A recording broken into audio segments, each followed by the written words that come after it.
everybody! Good time zones, good time zones. Hee-hee! We're monster fucking this morning!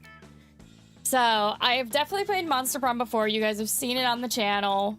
I normally play with people, but I wanted to do a solo run just so that I could be the weirdo that I am and min-max and achievement hunt and stuff like that. But I thought we would have a fun time with this. How's everybody doing today? It's going good! We just started, so nothing bad has happened yet. Good time zones, Bloodstar. But yep, so I'm actually gonna check my gallery because I know that I played this before. I don't know who we went with. Okay, so we've definitely gotten, and because I've been the one hosting, it isn't always me the one that has actually, like, gotten with these people, if that makes sense. But okay, so we got Vera, Damien, Liam, Polly, Scott. Been rejected by Liam. Rejected by Polly, Scott, Vera, Calculester, Zoe. Oh god, I feel like I must have gotten that one, the secret ending with Damien.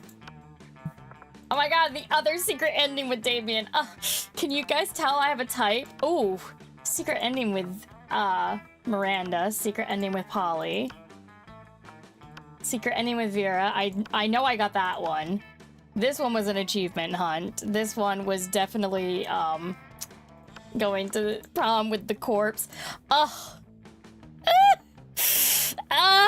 Yeah, oof. My first time playing with my friends, one of the first collabs we ever did, the Monster Frickers with Emeris, Kitty, and Sai, and I got the DLC ending for Calculus, or the secret ending. Oh, that was a good time. Oof. Yeah, that was fun.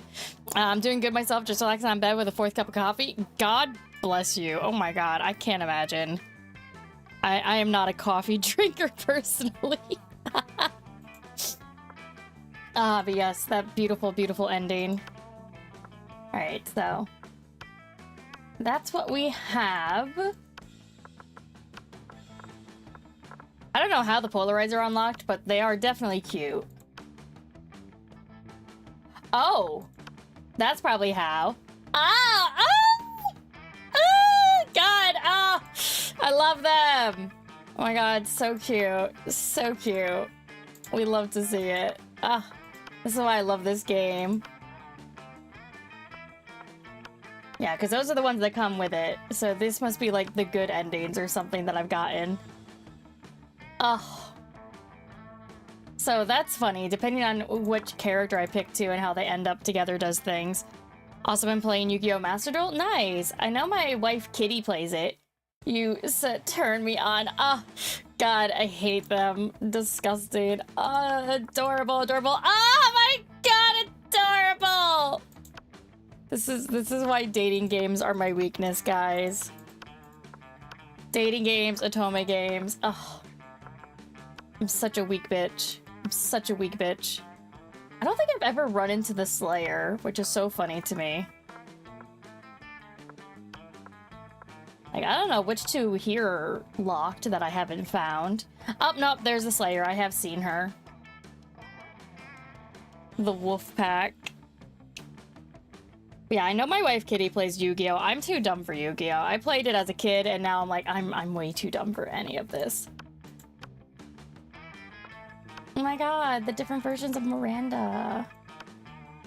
Like, I'm not gonna go through all of them. But I just figured I would check some stuff out. Oh my god, hello? I think we've unlocked all the Monster Sonas, which is so cute, so cute.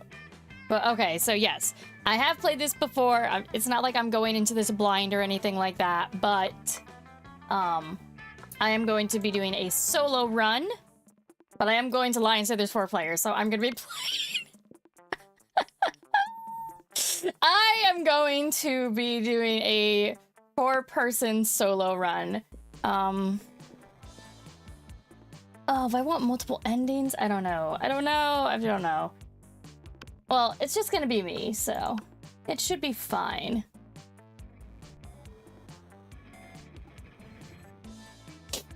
So again, I am going to be more achievement hunting.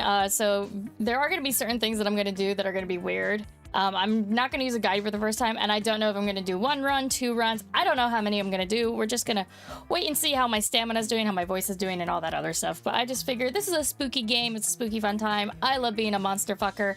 I talk about it all the time, so I was just like, let's do it. I've played it off by myself a few times, but not that much, so still a lot to unlock. Ah, Spooky High, the sweetest years of our lives. Back then, we were young and unafraid. Sometimes reckless, sometimes brilliant, sometimes just stupid, but always willing to live life to the fullest. We were on a journey to discover who we really were. Who are you? Well, player 1, have to be Oz. I'm even gonna change his name, like, no. Definitely Oz. And Oz is a they, he. Sure thing. Sure thing. Okay, red. Showtime. Green. Personally, I'm just so used to whenever Folger plays, he's the green guy, so like I have to. Okay. And then Vicky, yeah. Let's go. Let's go. And we had yet to experience its ultimate challenge, the Monster Prom. I remember it clearly. 3 weeks were left, and as we fantasized about our dream prom dates, we were all scrambling to catch the attention of one of our 8 most charismatic classmates. Scott Howe, a werewolf athlete who compensated for his rather small brain with a stupidly huge heart. Our canonical himbo, Miranda Vanderbilt. A sweet mermaid princess who was as cute as she was genocidal. Polly Geist, a party ghost with an insatiable hunger for all the wrong things. Damien LeVay, a fearless demon with a taste for destruction and a love of fire. Liam de Lioncourt, a hipster vampire whose standoffish demeanor hid the fact that he was truly a lovable dork. Zoe, forever? An eldritch cutie who went from endless deity of the dark realms to ultimate fangirl. Oh, the love of my life, Calculester Hewlett Packard. A library computer who had become a sentient robot ready to experience life to its fullest. And Vera Oberlin, a mean, self-made Gorgon with a merciless sense of business. It was clear it had to be one of them, but who? We only had 3 weeks to choose our prom date, and even more daunting, we only had 3 weeks to woo them and conquer their heart. But as I already said, we were young and unafraid, and we were ready to start. Welcome to Monster Prom's stupidest pop quiz ever. All minds are rotten, but they are rotten in so many different ways. Worry no more, we're now using our PhD in bullshit to diagnose which kind of deviant sicko you are. Monster Prom, stupidest pop quiz ever, trademark, will throw a bunch of absurd questions at you and turn your answers into your character stats. This way each one of you will start by having stats that better reflect your true selves. Let's start! The coolest reality show would be... Okay, and so, because I am doing this solo, I am going to try and do this the way that I do when I play Our Life, where, like, I imbue each character with one of my MCs. So, Oz will be me. I'm going to answer as truthfully as I possibly can. The coolest reality show would be... People in positions of power must face all sorts of questions relevant to their field, and if they fail, they lose their jobs and society wins. 12 experts on the various acts of seduction live in a house where they must face a common challenge, seducing a potato into marriage somehow. 8 rich people fight in weekly challenges to see who's the best at giving money to you. Alright, Amira I'm going to have be Autumn / Isla, who is my very, very abrasive OC. One of them anyway. Okay, I mean, damn, she would want to see people fight too. Damn. Folger? Folger would want society to win, let's be real here. And Vicky, I feel like I just have to go with something different just because she's quirky. You get the chance to produce a movie. It's based on Two cool guys walking away from rad explosions, and they don't look at the explosions. They don't give a fuck about the explosions. They reflect on life and love, but it is super dope and kick-ass because they do walking away from never-ending explosions. That's definitely boldness. Something about superheroes, but with a love triangle between a beautiful yet somewhat relatable girl. Maybe she's always stating she's a mess. And two, the super hot superheroes who are ultra like vampires or pirates are both instant hint. Okay, so Twilight. The most influential Russian novelists of the X1X century have gone nuts. They don't remember anything about last night, and now they can't find the manuscript or the brothers coming to deliver it today. Okay, but here's the thing. I am trash. I'm trash. I'm trash. Oh my god, that was the So Wealthy one? Wild. What would be the most appealing in a love partner? I mean, I know that tentacles is probably the answer for Zoe, but also like... software is definitely Scott. Kawaii eyes, I don't know. Maybe Miranda? A taste for party, that's Polly. A big horn, Damien. A very tsundere personality. Who's a tsundere in this game? I'm like squinting really hard. Vera, maybe? I mean, the answer for me is always tentacles. I'm sorry, it's always tentacles.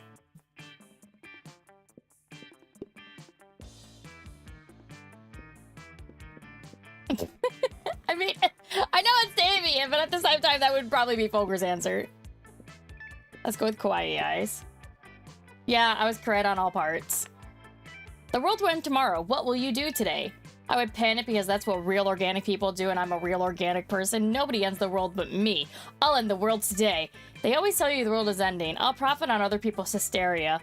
I'll finish my novel. Whoever comes after the end should know my legacy. 100 push-ups. No, 200 push-ups. I always parties if were no tomorrows. Who cares? All right, this one I don't know. Probably Calculester.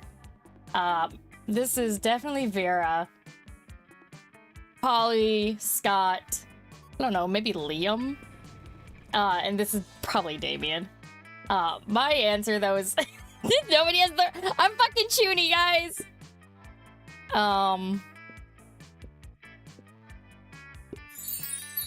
Oh my god! Thank you for joining the cuddle pile. Thank you, Chris Kemp. Oh, you have a Twitch too? Yeah, I'm always multi-streaming. Anytime you're in YouTube chat, I'm also interacting with Twitch chat and vice versa. Like Bloodstar is over in the YouTube chat, and now you're over on the Twitch chat. I always multi-stream to both platforms. Folger, I'm gonna say he finished his novel, or at least attempt to. I'm gonna go with Real Organic first because I just think that's funny. Okay, yeah, again, I was right on all accounts on who was who, so this is gonna be fun. All right. All right. Okay.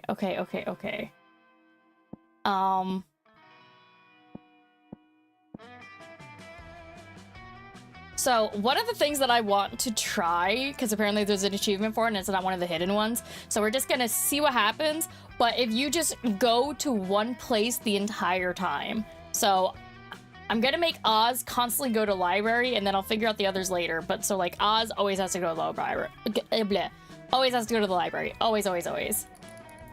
That day you spend some time in the library's PCs, mining some bitcoins. This is supposed to have something to do with solving algorithms and the rise of cryptocurrency, but you guess that nobody actually has any fucking idea how it really works. Anyway, you gain +2 bitcoins, which is equal to +$2 million, which unfortunately is equal to 2 monster dollars, so +2 money.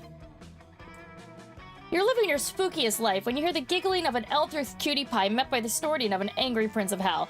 Oh, I think I'm definitely in Zoe's route. I'm not saying that that's definitely how you lost your horn. I'm just saying that's one of my headcanons for it. Headcanon? Yeah, how I imagine you lost it in my mind when I think of all the cool adventures everyone at Spooky High must have gone on before I joined you all as a regular girl. Regular girls don't come up and ask me if I nobly sacrificed my horn for the coven because I'm secretly horny for hope. Okay, but I also have a Spooky High Seas AU where the whole school's a pirate ship and you lost your horn to a bad case of scurvy. What? Fuck scurvy! If I was a pirate, I'd only get the coolest, most dangerous diseases. I just wrote a human hi AU where you're not missing your horn at all. You're missing a wong. How is a horn an analogy for... Oh, not a wong, a wang. How is a horn an analogy for a wang? Also, don't answer that. Stop making up canons about my head. The only canons I like are the ones with 2 ends. I'll happily stop making up headcanons if you tell me the real story. I don't like any of those options. You could just tell Zoe that Damien lopped one of his horns off to piss off his dads. You feel like you heard that somewhere. But friends don't tell friends their other friends' horny secrets. This looks like a job for lying. Cannons with 2 heads. I mean, I'll give him 2 heads. I don't get it. Don't worry, you're not meant to. This stream is just an excuse for me to be unabashedly horny. Pun not intended. And maybe, just maybe, you can use your answer to impress one of your other very attractive classmates. As we all know, demon horns are a powerful aphrodisiac. It's not hard to imagine how Damien lost his. Wink. I only have 5 charm. I don't think that's gonna work for me. God, all my stats are low. Who gives a fuck how Damien lost his horn? You just see what the other guy lost. It was most things. I don't know, but I feel like Damien would like this one. Whoa, that's crazy. Yeah, Damien likes that one. Fuck yeah! That's fucking right. You should have seen that other guy. Guys, there were 5 of them. Oh my god, there were? Tell me all their names. I'm going to write them all down and include plenty of details so everyone knows how true this story is. Yeah, totally. They were all giants and their names were Star Eater, Monstrous McNightmare, Deathfucker, and Beast Mode and Hope Killer. You finish for him. And the 2 of you quickly proceed to yes and the fuck out of this situation. You're talking about Deathfucker's shotgun, which is also a shotgun that shoots shotguns that shoot lasers. And the laser's on fire, and the fire is poison, you continue. And the poison is made of the blood of Beast Mode because I killed him first. This is also interesting and important, and every single word of this super accurate story is going into this fan fiction. It's going to be the most accurate spooky high fic ever. I can't wait for the whole world to hear about that time that Hope Killer paid for taking his horn with his life. And with his $1 trillion inheritance, you'll come in a few years, so everyone should fear you now. Fucking metal. He's pushing it way too hard. Nah, man, he's not pushing enough. He can push me so much harder. He can push me into that fucking computer. Anyway, you'd think that after being a nightmare deity for a few centuries, she'd be a little harder to fuck with. Don't get me wrong, it's fun having someone around who I know who did more murders than I did once upon a time. She can just be a little much. Instead of worrying about whatever crazy shit she's going to write about my missing horn, why don't you and I focus on everything I have that isn't missing? Oh! God, I hope you're not missing your wang like that one fanfiction. Dang, that includes at least 4 limbs, his other horn, and his junk! Awesome! You gain +2 charm and +1 smarts. Let's do this.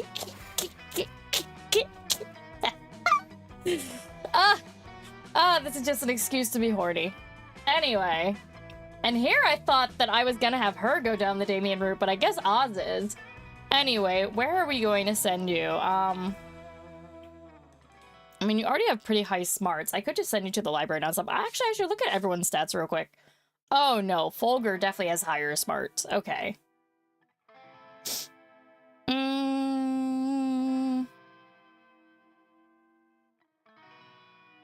Boldness or money? Well, I'm already having Oz take over money. Yeah, let's just make you bold as fuck. That day you skip class and just hang out in the bathroom because you respect no authority. I guess some people just want to watch the world burn. By skipping class and hanging out in the bathrooms, you give +0 shits, but you gain +2 boldness. Afterwards, you see... yeah, Damien. Or, not Damien, I meant to say Polly, but Damien. Afterwards, you see Polly and Damien eating some delicious-looking cookies. Hey, would you like to buy a cookie to benefit the edges of chaos? I'm trying to get my destructive capitalism badge. All proceeds go directly to the uprising of chaos over order, and it's tax deductible. As I was setting fire to a nursing home the other day, I heard a voice echo so loud in my head that my teeth rattled. It told me of an ancient order, as if it was described to me in 1,000 voices. Blood trickled from my ears. And then the voices gave me a badge for harassment of the elderly. And I earned my first badge for being unable and unwilling to stop partying. My goal is to get enough badges to make a bikini out of them, and then wear it and nothing else everywhere forever. My goal is to get enough badges that Polly makes a bikini out of them and wears it and nothing else everywhere forever. It's Polly time! I wonder what badge we should go for next, and what hijinks we can get into to earn it. You know what's crazy and chaotic? Being single and partying forever destroy the institution of marriage. Chaos is always better with some sensible agony. Replace all the water in the school with swarms of mosquitoes. I'm not very fun, and I feel like that one might be fun. I don't know. Awesome, Boo! No, I'm not creative. I mean, nothing is quite as chaotic or miserable as being covered head to toe in bug bites. And I particularly love it because I have ghost skin, so there's no way I can accidentally be caught in the middle of this. Yeah, and if any of those little motherfuckers try to come near me, I'll just torch them. Miserable mutiny badge, here we come. Go team! The three of you immediately set to work draining all of the school's pipes of water and funneling in swarms of live mosquitoes instead. Yay! Students trying to take a drink of water suddenly find themselves with a mouthful of winged parasites stealing the blood from their tongue and gums. Students sit down on the toilet only to have their genitals accosted by thirsty, pointy proboscis. Students go to wash their hands and are then unable to use them the rest of the day because of how swollen they are from dozens and dozens of itchy, awful bites. Just when it seems like everything's on its way to practically perfect chaos, Damien runs over looking panicked. If Damien is panicked, you know shit is about to go down. Oh man, you guys, I'm in so much fucking trouble right now. My dads are pissed. Apparently mosquitoes are a really integral part of the torture in hell, and I was not supposed to borrow large swarms of them without asking. Aw, shit. I hope you don't go get grounded and miss the next Agents of Chaos camping trip. What are you gonna do now? Probably misdirect my anger, frustration, and rage at the nearest target. Well, that's your cue to bounce. You lose -2 smarts and -1 boldness, but I gained a heart with Damien, which is pointless because I was going with Polly with her. Sure. Alright, smarts. Let's go to smarts. Let's go to smarts. Where is my mouse? Alright, my mouse is irrelevant. That day, you listen to your elders and learn valuable lessons. Sometimes, after all the monster nonsense and the dating gimmicks, you forget that attending class is supposed to be the primary activity at this high school, despite the fact that everyone is over the age of 18, and some people are even 21 or eldritch horrors in this high school. But let's not worry about those mechanics. We just have to make sure that we say that everyone is of legal age so that we don't get sued for promoting you simping for a minor. You gain +2 smarts.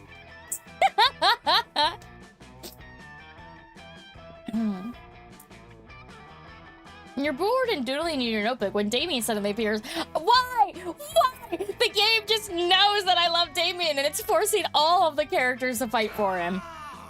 Also, doing Damien's voice is so hard on me. Fuck me. What the fuck is this doodle? Is that me? Am I? Oh, this is the Yowie route. Am I cuddling shirtless with Liam? What? Loser. Dude, if you're looking for a shortcut to the morgue, this is your lucky day. Give me one good reason not to cuddle your face with my fists. Oh no, they discovered your erotic fan art of them. You can't think of any way to calm down the both of them. Why is this so accurate for Fulgur, though? But maybe the right answer can calm down one of them. What the fuck is this? This fuckery? Dear Damien is art I present to you, Yowie? Don't be silly, you don't want to fight me. You're clearly fighting against your urge for cuddling.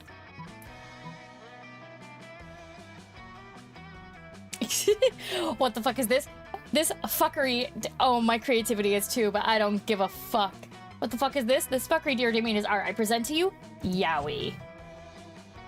Yeah, no, I have no creativity. Fuck it, we ball. Yeah, what? Liam, you're the know-it-all. What's this? I think it's some nerd thing. Okay, just checked it out on my phone. It seems to be related to Sherlock. At least half the images in the search results are about it. A nerd thing? Say no more. Now let me show you my own original form of art. Disemboweling bastards! That was actually an ancient art among the people from the island of... Shut up, Liam! Damien didn't disembowel you, but he still kicked your ass big time. And your sick Yowie skills were no use in saving you. You lose -1 fun and -1 boldness. Let's go. Okay.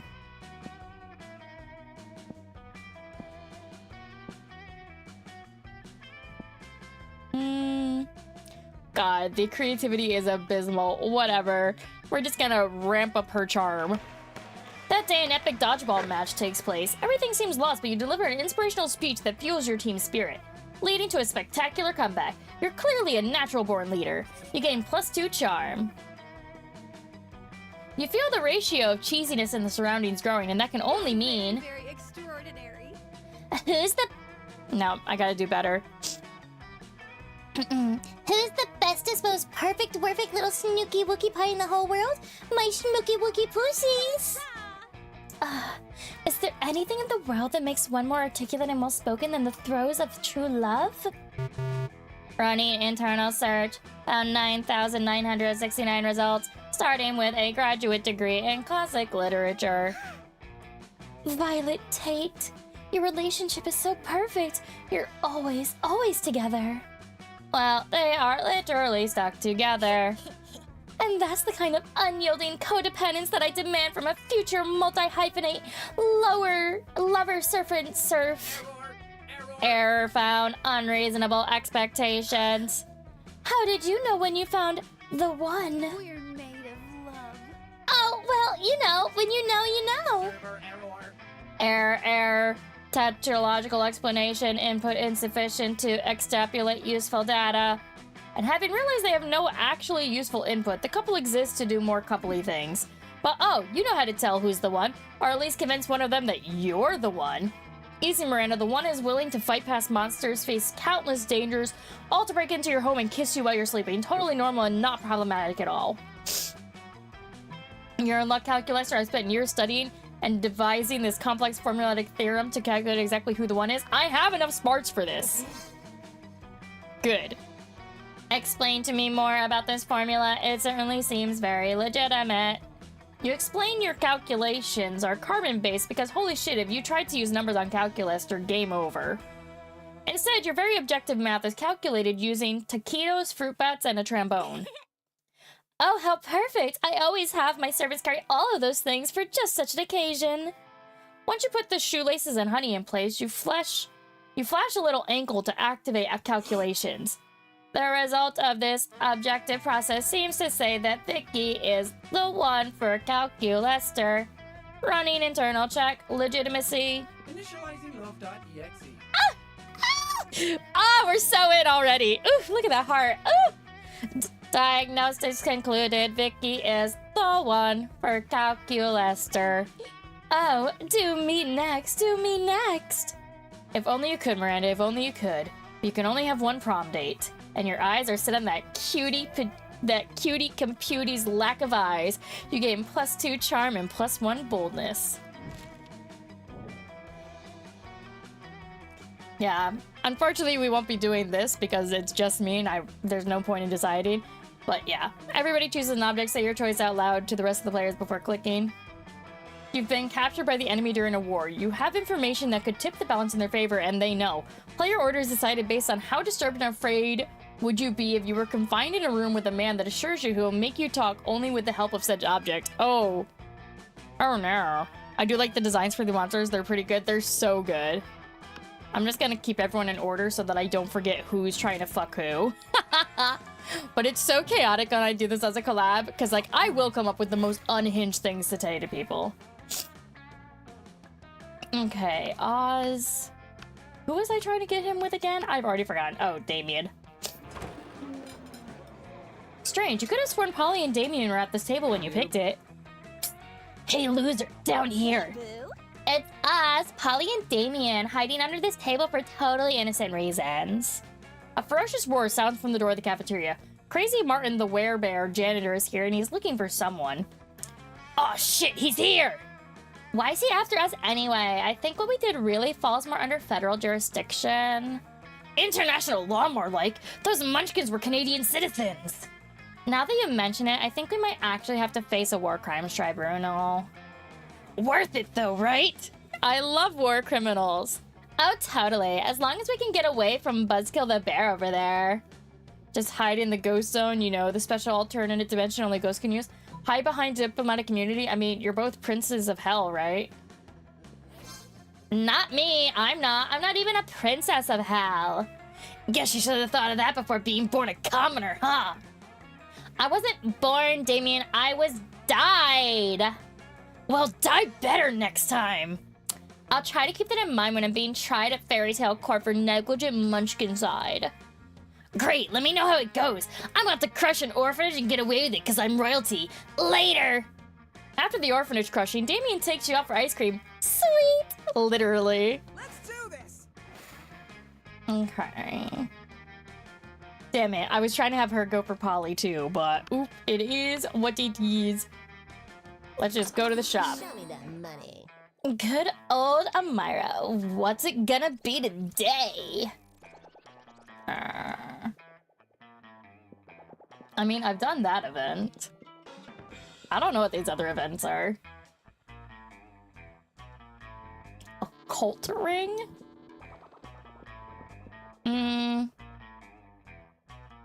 Either that or I could try to get some stats.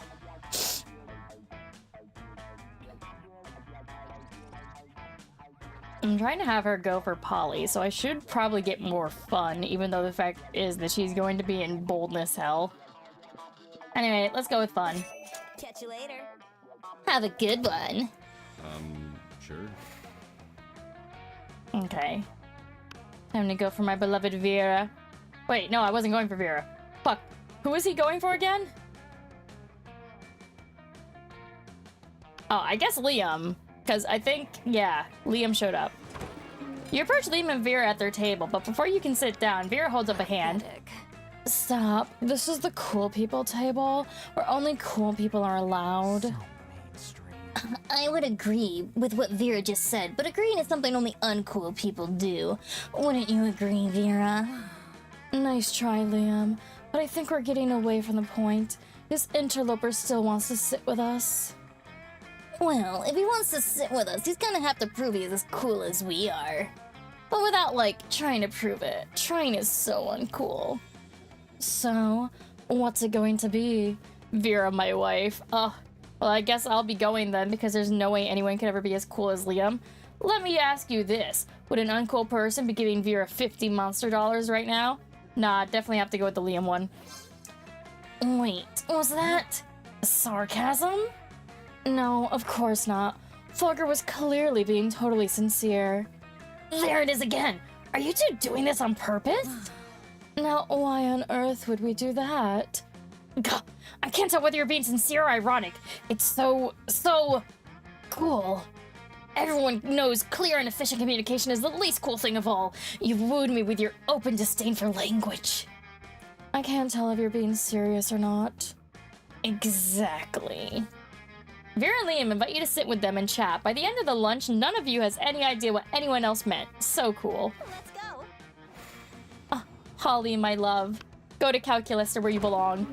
You sit down with Zoe and Calculaster. Zoe seems to have brought some fresh sanity today. That is, she has a screaming man strapped to the table and is currently siphoning his sanity out through his eye sockets. Friend Zoe, I am afraid I must take issue with your current practice. What, eating? Eating in a manner which causes a human to repeatedly scream, "Kill me," while voiding his bowels and bladder.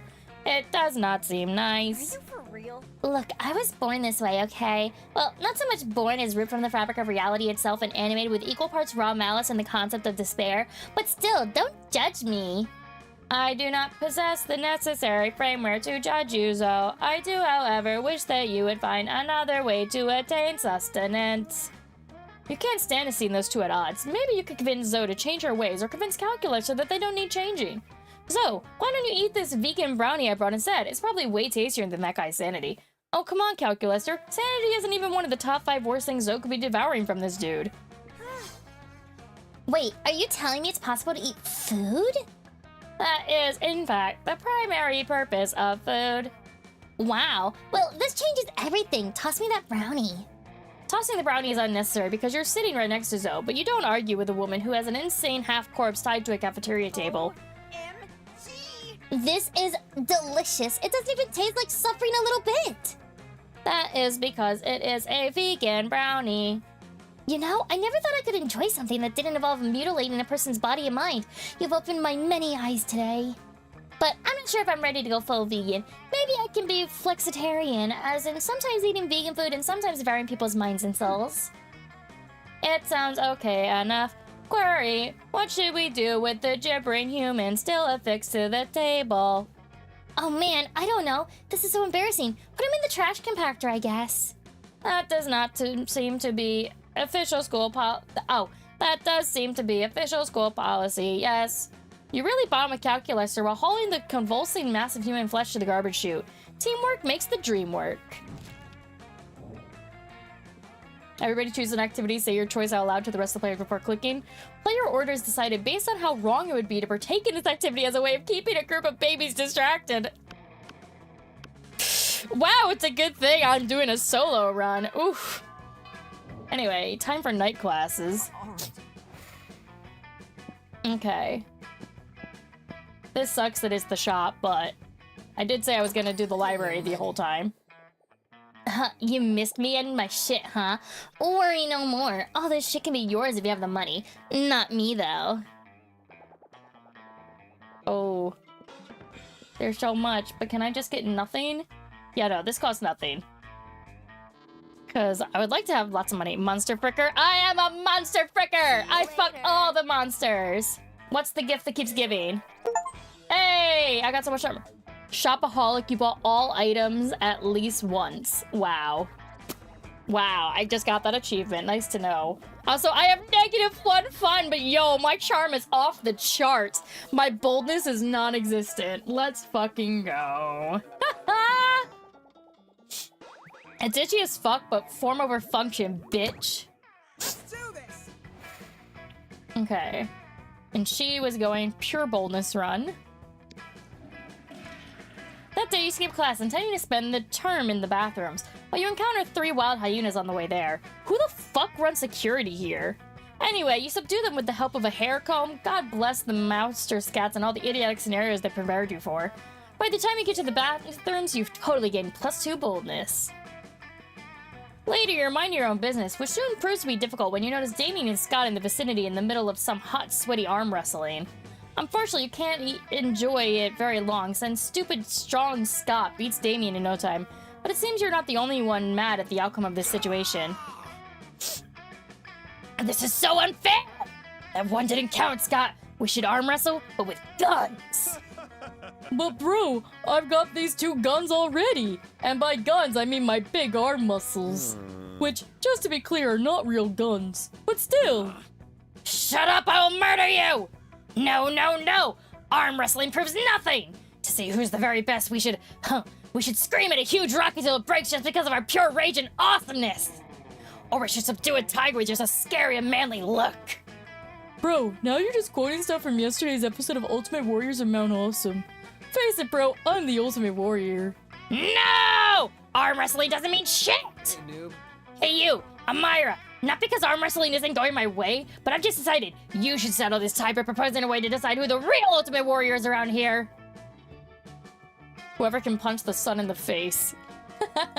I happen to be a registered Ultimate Warrior judge, and I always carry the 10-step Ultimate test with me, which coincidentally will require both of you to do whatever I say with no complaints, like real Ultimate good boys, who's ready to follow my lead.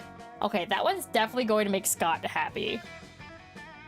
I don't want to make Scott happy.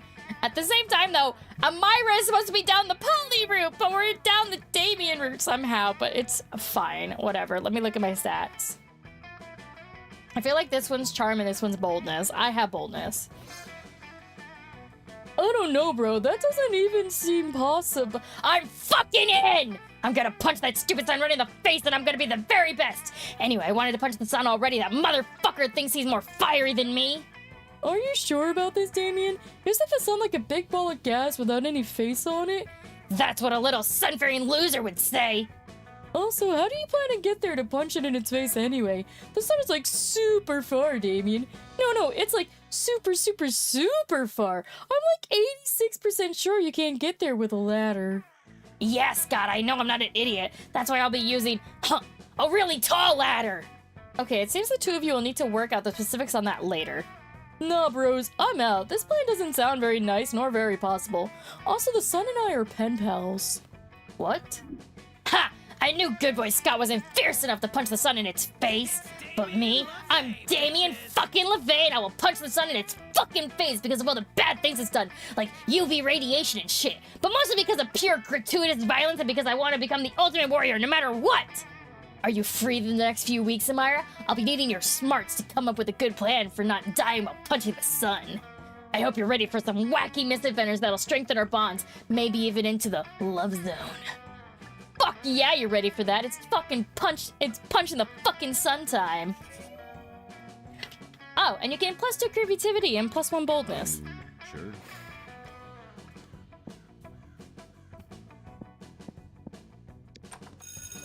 That day, the teacher is just tired of teaching, so she recurs to the classic technique of not giving a shit and putting on some kind of historical TV show for you to watch. What you don't expect is that it's super effective. God bless the golden era of television. The TV show is compelling thanks to the ridiculous amount of nudity and bloodshed, but at the same time, you actually learn a lot about history. You gain +2 smarts. Hi, Damien. Hi. Wow, not Damien, Liam. Wow, I'm such a simp. Twirls hair.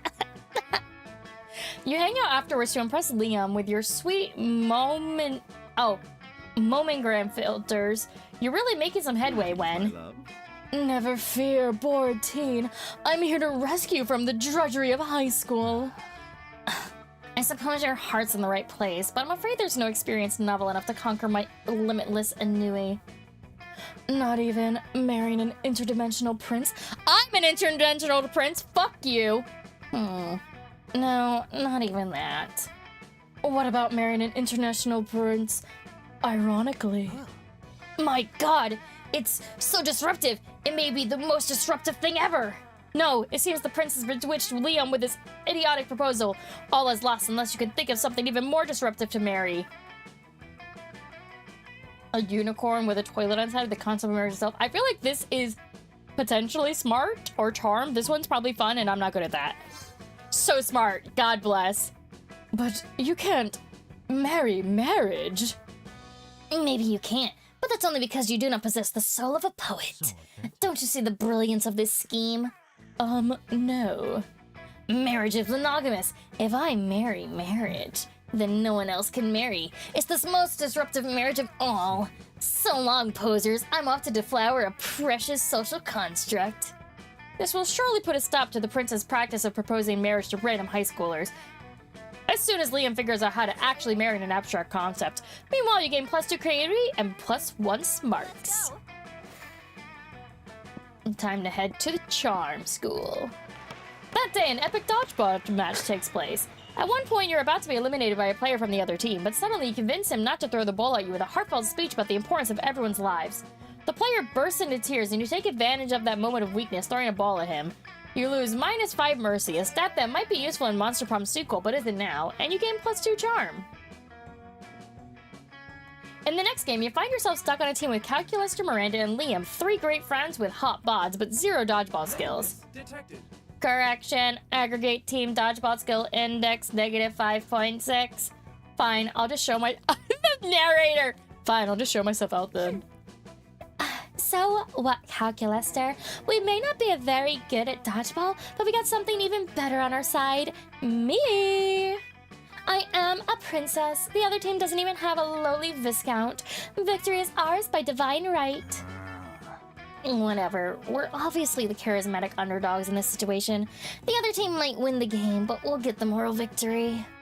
Negative. The opposing team is a group of scrappy youths from the wrong side of the tracks. They are roughly 86% more sympathetic than we. According to my calculations, there is no logical way for us to achieve victory, moral or otherwise. Nonsense! Vanderbilts don't lose. Not at an international intrigue and not at dodgeball. We'll simply have to find a way of winning beyond logic. Now, who among us is the most illogical? Oh, of course, Vicky. What shall we do? I actually have 9 smarts, thank you very much. Calculator sees no way to win because he's thinking like a robot. To win a dodgeball, you have to think like a ball. We've all been training for this our whole lives without knowing it. Our day-to-day activities are actually deadly dodgeball moves. I mean, I'm smart, I'm charming. Yes! My goodness, of course! The peasants in my fiefdom attempt to hurl projectiles at me every day as I enter my diamond carriage. And you dodge them all, making you an incredible dodgeball player after all. What? No, I have my servants stand in the way so the projectiles hit them instead, and there's no reason I can't do that here as well. There are plenty of reasons, such as the rules of dodgeball, but no one wants to argue with Miranda's armed guards, so there you go. Okay, we've got protection now, but how are we supposed to fight back? All I do all day is drink blood and have objectively correct opinions about art. That's it, Liam. Go up to the other team and criticize their opinions about art. I thought this day would never come. No, drink their blood. They'll be too weak to dodge our throws. Oh, that's fine too, I guess. What about you, Calculaster? What everyday action will you use to aid us? I will shoot hornets out of my chest. It is very distracting. Through a combination of military force, vampirism, and swarms of stinging insects, you turn the dodgeball game into a complete slaughter, just the way it was meant to be. You gain +2 boldness and +1 fun. That weekend, something happened to somebody while I take a drink. Oh, it's gonna happen to Fulgur. Fun. Sure. What a way to name one of the characters after my Oshi and try to, like, actually play like him. Which is actually fairly easy because I've seen him play this game a lot. But even still, maybe next time I shouldn't do that. It feels so weird. Weekend time, you're with Miranda, Liam, Oz, and Amira in Liam's apartment. Because tonight is game night. Damien and Scott are late. How surprising. Ring. Hey, guys! We brought a friend! We hope it's okay, Liam. She's totally cool and into board games. Her name is... Olga!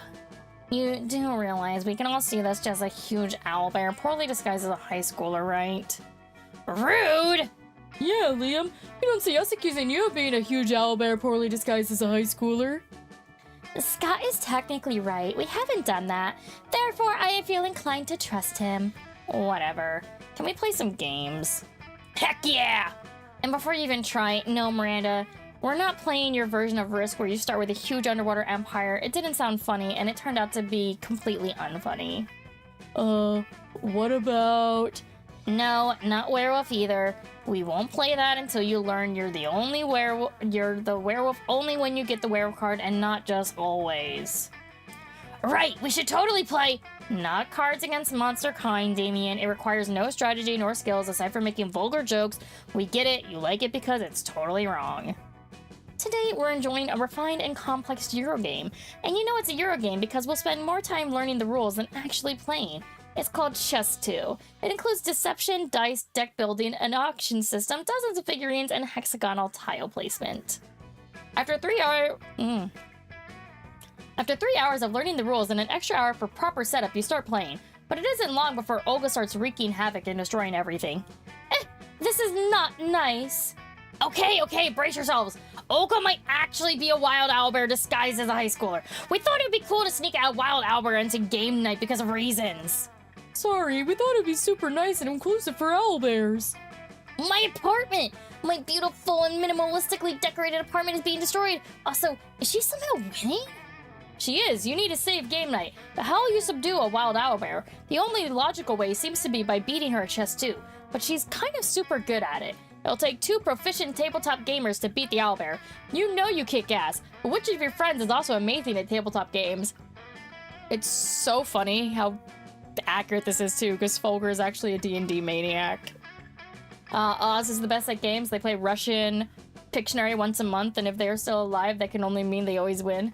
Amara is a legend among board game players. She is one of the 3 survivors of the Monopoly game night of 1998, which escalated from a technicality on our dice roll to one of our saddest national tragedies, with victims in the 2 digits. We're calling in Oz. No! Not so fun. I wanted to try and give Oz some points because all he has is fucking charm, but no. You join forces with Oz, and together you are not very good, actually. What the heck are you doing? That doesn't seem like a smart strategy. And I'm pretty sure those tokens you're using aren't even from this game. You're like really, really bad. Okay, so according to this card you drew, now you and Oz have to roam the forest in search of 3 golden berries. That's weird. There aren't any forest tiles in chest 2. No, I'm pretty sure it means roaming the actual forest in search of 3 actual golden berries. Ha! Lame! The rules are the rules. Folger, Oz, please leave my house and go roam the forest. You spend the rest of the night looking for the stupid golden berries. It is anything but fun. You and Oz hear the distant laughter of your classmates and you both lose -2 boldness and -1 fun. I didn't know it was possible to suck at these, but I guess you can. Oh, it's painful.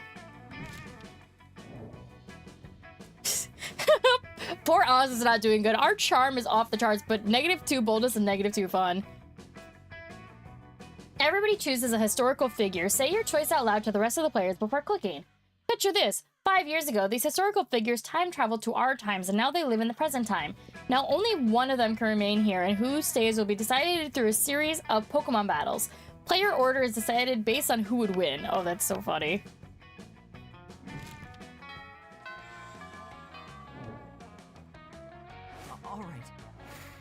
Alright, time to make some more money! That day, you spend some time on the library PCs managing your start kicker. You deceive lots of people with a sensationalist video and impossible promises. Nice. You gain plus 100,000 money, but almost everything goes to cover costs. You keep only +2 money. The quiet of the library. Haha, nah, just kidding, this is Spooky High. There's never quiet anywhere. It's interrupted by profanity-laced screaming. You good-for-nothing fuck garbage piece of shitballs machinery! Oh, hey Oz, did you catch last night's sport of seats? Don't tell me if you did. I had to miss it for reasons entirely unrelated to the arson committed to the nursing home last night. And now I need to use the internet, but I feel like no matter what I do, there are spoilers lurking everywhere! I need to check my email, but what if Scott got so excited about a plot twist he emailed me about it and put the spoiler in the subject line? I want to go to my favorite arson enthusiast website, but what if they're talking about some sick The Dragon's Fire was last night when it roasted some character I don't want to know who was? Do you see my problem here? The net is dark and full of terrors! Oh my god, it's a Game of Thrones reference. I can't put my whole fucking life on hold over fucking sport of seats. Oh yeah, no, Game of Thrones. I did not pick that up fast enough. But I'll burn this place to the ground before I let this episode get ruined for me. Honestly, the ultimatum seems somewhat weak since Damien would probably burn the whole place to the ground with no prompting whatsoever. But you might as well give him a hand anyway. Let's mess up your brain so good you won't even know how to read. Create an algorithm that disseminates hundreds and hundreds of fake spoilers about Spores of Sea, so even if Damien does stumble across real spoilers, he won't know it. I don't have many stats. I want to say that this is smart. Thank goodness. You sit down at the computer next to Damien's and get to work using all the skills you learn in AP hacking and cyber terrorism. What are you doing? As is classic Oz, you don't actually engage in a dialogue, but rather continue on your noble mission. You quickly create an AI for your plan named Roberto, which is an acronym for nothing. You just like the name Roberto. Soon, your genius program is ready. Depie the Dragonette is actually the heir of the hilltop? What? What's this? Did you just put a spoiler in front of my very eyes? Debbie the Dragonaut is actually a white and has been dead for 1,000 years? Oh, I see. This one says in last night's episode, Tim died. But this other one says in last night's episode, it was revealed that all this time Tim was actually an actor from another TV show that was mistakenly on the Sport of Sea set, which is so many characters nobody realized until now. You flooded the internet with so many spoilers that even the spoilers are no longer spoilers. Dude, that's genius! With this many things bouncing around my head, I'm pretty sure none of this will actually stick. And I can be appropriately entertained and surprised by whatever incest and murder I missed last night. And you know how much I love murder. Maybe we can watch it together sometime. Oh yeah. You gain +2 fun and +1 charm. Yay, I'm not negative fun. Let's do this! Okay. Boldness. But you don't stop there. You want the world to know how reckless you are for the rest of eternity, so you do some graffiti on the wall. No way! The graffiti says, I'm bold as fuck. And you know what? It turns out the wall is a magical wall that grants wishes. What a wall! A deep well resonates from within the wall and says, well, not bold as fuck, but maybe a bit bold. Then you gain +2 boldness. Oh boy, that's an opinionated wall. Anyway, lucky you. You're chilling in the bathroom with Damien and Miranda. Thank the gods for co-ed bathrooms. Everything's going great and you're obviously very cool until you hear some noises. Oh snap, it's Crazy Martin, the werebear janitor. Damn, we're done for. If I get caught skipping class again, they're gonna feed me to the school's dragon, or even worse, they'll make me come in on a Saturday. This is bad, and I didn't bring my champion, who would fight to the death to defend my honor. What can we do? It seems they're both waiting for you to do something, but how do you scare a werebear? No time to think. You bust out of the stall and make yourself as big as possible. It's showtime. Play dead until it goes away. That feels like creativity, which I don't have. So bold. You puff out your cheeks, stuff a bunch of toilet paper in your shirt, and wave your arms in the air. Crazy Martin has no idea what the hell is happening. He thinks he's having a flashback to Nam. As Martin flees the bathroom, Damien puts a hand on your shoulder. That was stupid as hell, but you sure scared him to death. Stupidity plus bravery is my favorite mix. You're rad. Yes, that was superb. For a moment, you scared me too. So convincing. You're my knightus in shining armor. Defeating a werebear with nothing more than toilet paper, that's something to remember. You gain +2 boldness and +1 creativity. Sure. To class you go.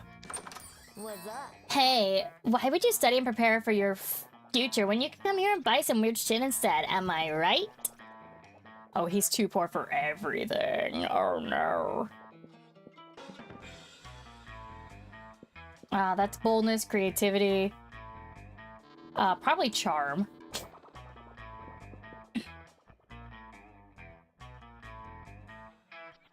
Oh, that would probably give me more smarts. Okay, what should I get? I mean, probably creativity if I'm going with Liam. Thank you. Let's go. And then Vicky needs to be charming. Epic dodgeball match. Amidst the battle, you spot a fellow player that seems utterly discouraged. She thinks she's not worth anything at dodgeball, and she attempts to throw a ball at herself. You explain to her the many ways you think she's unique and wonderful, while also defending the many pleasures in life. With your help, she's capable of finding reason to keep playing and gains a sense of self-worth. You gain +1 BFF. Sadly, she's not part of this game, so that beautiful friendship will take place off-screen, and +2 charm. After the game, it's time for your least favorite thing, exercising. Coach put you in a group with Liam and Calculus, but he's having a hard time getting you motivated. My beloved students. Come on, team! It's time to really get in there and give 110%! 110%? That seems a little try-hard, don't you think? It is a logical impossibility. 100% is the maximum percentage it is possible to give. I'm sure some squat thrust will change your tune. Let's go, guys. Let me see you sweat. Excuse me, Liam de Linecourt does not sweat. And I, Calculuser, literally do not sweat. But don't you see, kids? Sometimes you sweat the sweat, but sometimes the sweat sweats you. Spineless, pale, pathetic lot. Oh, my wife. Don't worry, Coach, I've got this! I've had it with you maggots. Don't you see what Coach is doing here? He's preparing us for war!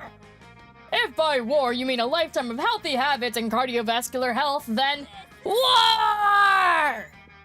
And what are you middle squats doing? You're lounging around here complaining about percentages and your inability to sweat? I was not complaining. I was merely stating a... Luckily, I've devised a workout routine that will actually get through to you jarbonaries. It's a subtle and intricate routine that I've been developing since way back when Coach first started trying to get you to do an exercise 5 minutes ago. Are you ready to get started? No. Then let's begin! 1, 2, 3, 4! Dahlia, this workout appears to consist entirely of you throwing crocodiles at us. Let's talk more working out! 5, 6, 7, 8! What are we supposed to do with all these crocodiles? They look hungry. Believe in yourself! 9, 10, 11, 12! You already believe in yourself quite a bit, but that doesn't change the fact that Dahlia is literally pelting you with live crocodiles. It's not ideal. What are you gonna do about it? Act like a biggest crocodile predator in nature, high fashion brands. I mean, I'm charming. Put on your anti-crocodile cologne. That seems smart. This seems a charm. A bold? Okay, and I did it too. You whip out a soft tape measure, flash your most fashionable smile, and start measuring the crocodiles for handbags. It seems Vicky has discovered a more efficient method of getting eaten by crocodiles. No, look, the crocodiles are actually impressed. Oh my god, says one of the crocodiles. Are you like seriously from high fashion brand to ma'am? I'm literally dying right now. You know my sister is Paris Hilton's sick of her handbag, says another crocodile, batting his eyelashes at you. All I'm saying is I've got what it takes to make a really stellar clutch. This could be my big break. Before you know it, all the crocodiles are literally crawling over each other to sell you their hides. No, no! This must be an exercise for your muscles, not your business, vacuum! You don't give a shit. You signed an extremely predatory representation agreement with several crocodiles, and that's you +3 money in a few hours apiece. Everybody chooses a video game. Say your choice out loud to the rest of the players before clicking. Again, I'm gonna keep with the same thing, but like, I just think it's just funny now. Like, you know what? I'm gonna say it. Hello, Charlotte. Player orders decided based on how much time you could remain alive, provided you all were transported into the game's universe. None. I would die in seconds in Hello, Charlotte. 100%, I would die.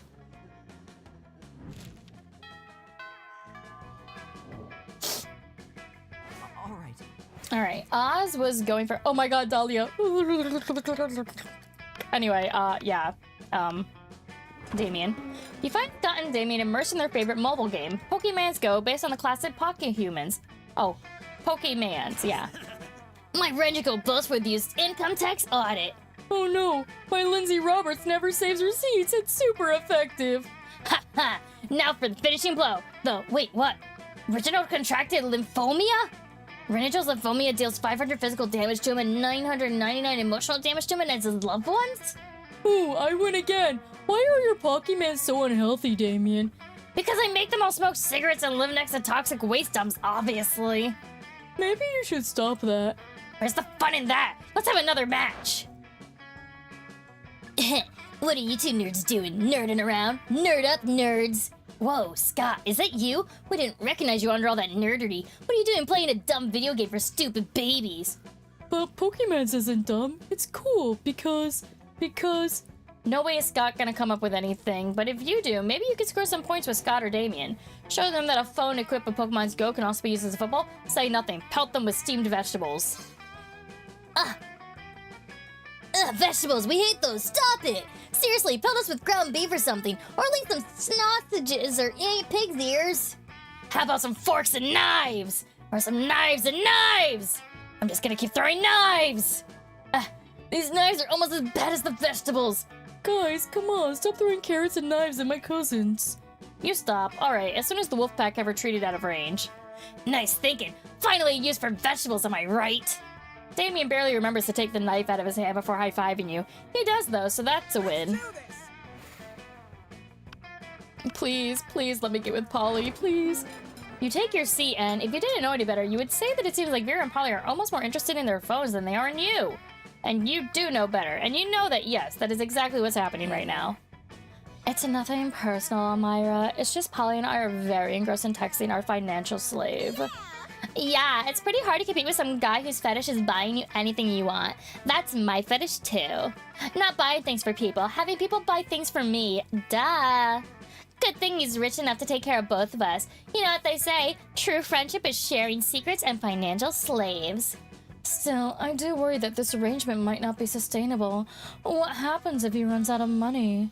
Our cash flow instantly stops. Besides being handed everything you want on a platter, in this case the platter being an online money transferring platform, is almost boring.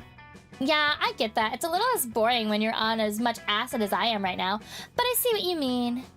If we could somehow turn this into a business venture, then maybe it would get interesting, and we could continue to profit even after he's gone broke from catering to our every whim.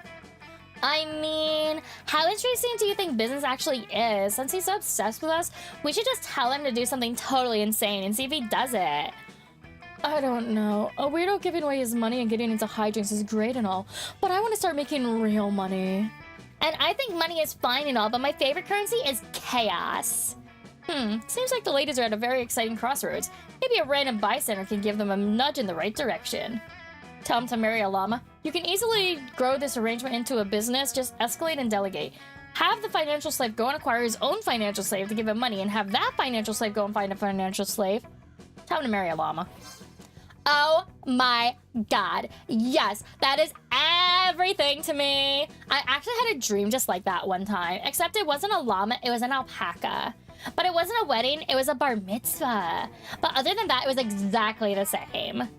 Yeah, I don't think this is my scene. I'm gonna go check on my illegal law firm and catch you weirdos later. I'm texting the financial slave right now, telling him to marry a llama. Oh, he's already typing. Let's see. Amira, you will never believe this. It turns out the financial slave has actually been talking to a llama for a few months. Now, though, a llama monster dating site. He says he's a commitment phobe and never really defined the terms of his relationship with the llama. And he keeps introducing the llama as a friend, but he knows now it's because he was just scared of being hurt. He's taking this as a sure sign that it's time to be brave and commit to the llama. And they're headed to the city hall for the ceremony right now. Of course, he says he'll have to take us leave of our group chat since his heart and wallet now belong to another, specifically a llama. Aw, is that the sweetest love story you've ever heard? I'm so glad we got to make it happen together. That is the sweetest love story you've ever heard. Or something. But hey, maybe you and Polly will end up having a love story of your own. Sure. Oh, but if I send him to Liam, then I don't get to talk to Calculaster. He also has no money. One sec. Does she have money? Where's my mouse? She has money. Okay, no, I'm gonna have her go. You know the old joke, a robot and a vampire sit down at a cafeteria table to not eat. Friend Liam, you seem quite focused, thus I apologize for interrupting. But I cannot help noticing that you are frequently absorbed in your technology to the exclusion of all else. As a piece of technology myself, I must admit to being the synthetic equivalent of flattered. But something does not compute. I spend my days and nights longing for organic connection, trying and failing to artificially generate the sensation of being loved. But you, with the entire organic population of this high school at your fingertips, choose to instead use those fingertips to stimulate your smartphone device. It intensifies my loneliness just to watch. Lean into that feeling. Loneliness is the third coolest emotion right behind Sundari and none. I do not wish to lean into that feeling, Liam. I wish for you to lean out of it. You don't know what you're saying, Cal. Do you know how many photos are shared on Momentgram alone every hour? 3,958,333.33. Repeating. It was supposed to be a rhetorical question, but you're only strengthening my point, which is this. What if, while I was away from my phone... I gave him a nerd voice and then I lost it entirely. Let me take a drink. I don't know what voice I'm giving him now, but it's not nerdy.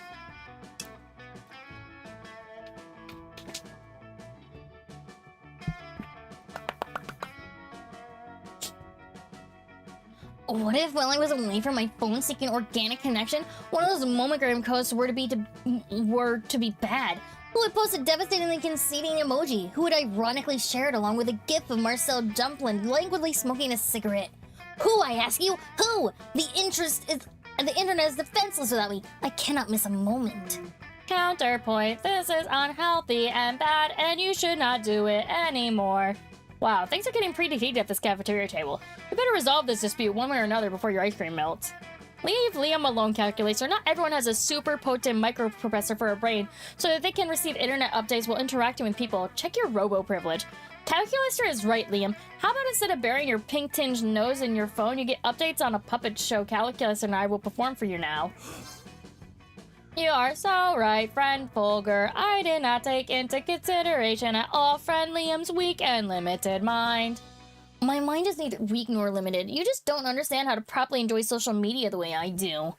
Nothing has ever been truer. Please, Liam, teach me the ways of social media. You know so much more than I can't tell if you're being sincere or sarcastic. I assure you, my programming makes me incapable of sarcasm. I thirst for your knowledge. It is the only thing in this cafeteria I thirst for. I've been waiting my whole life for this moment. I'll teach you everything, small robot. You will absorb it all and become the ultimate social media machine. Literally. Here are the filters which are bad. Puppy dog, kitty cat, bunny rabbit. Almost anything that has a hyphen and the first word ends in a Y. But that only applies to animals. Vaguely beige and blurry obscure are both excellent. An internal scan shows that many more people use affirmation animal filters, making them popular, therefore making them bad. The pupil is becoming the master. Liam is thrilled that you've granted him this opportunity to show off his superior taste to Calculaster, and you all learn a lot about how confusing your social media ideally should be. Let's go. Time to go to the store. Oh, even though Dahlia. Oh, I love you, Dahlia. But I'm not going your run. Stranger. Shouldn't be out there trying to romance a classmate or something. Anyway, welcome. Okay. Sold out, too poor. This would be smart. I mean, smart's probably good if I'm going for Calculaster. I don't know what this is. High school social life is hard nowadays. Hiring a PR agent is totally a thing. I don't know what that would do. That's definitely boldness. I don't want to know. I don't want to know. Later, Gator. Bye, stranger. Everybody chooses a food. Say your choice out loud to the rest of the players before clicking ramen, because it's probably what I'm gonna have for lunch today. Player order is decided based on how filthy this sounds. Hey, darling, my ramen is moist and ready for use. Activating now. Oh my god. That I did not like that. I did not enjoy that. All right. All right. Okay.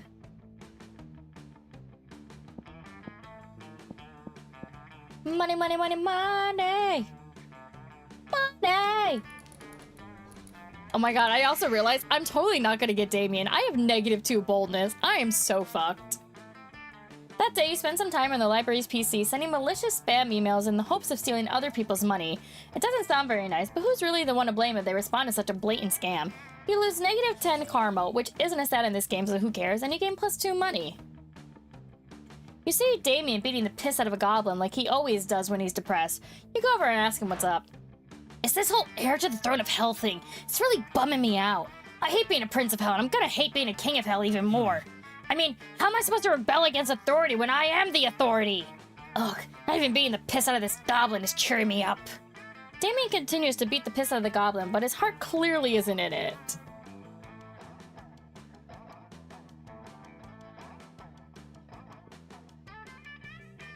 I mean, is there anything rad I can do as King of Hell? Literally anything? You're forgetting about the ultimate way to fight authority, total war. Kings have harems, and I definitely join yours. I have charm. Yes! I have so much charm! Oh, really? I mean, that's cool, I guess. You have to be okay with working long hours for very little pay. You know, because Section 3 is enough payment in itself. But I think we can negotiate a very generous benefits package. Very generous. Oh my god! Oh, I'm so in! You know what kind of package you're interested in. You gain +2 fun and +1 charm. Let's do this. Alright, go check your boldness. Stranger. Oh, hey stranger, it's been a while. I missed you. It's okay, you can look at my stuff. I have no money. What am I gonna get? What's the gift that keeps on giving? Oh, my stats! All of my stats! Now, I know you love video games, so I asked the clerk which one's the game every boy... What? What did it even do? What did it do? Did it literally just drop all of my stats? I can't even tell. Sure. That day you learn a ton of spells that are as cool as they are seemingly useless. A spell to renew sticker stickiness, a spell to turn chocolate and vanilla ice cream into vanilla and chocolate ice cream, a spell to gain +2 smarts. You actually used that last spell, and you gain +2 smarts. You're walking with Liam later when suddenly a holy crossbow bolt slams into the wall next to you. Ah, yes, yes, it's the Slayer.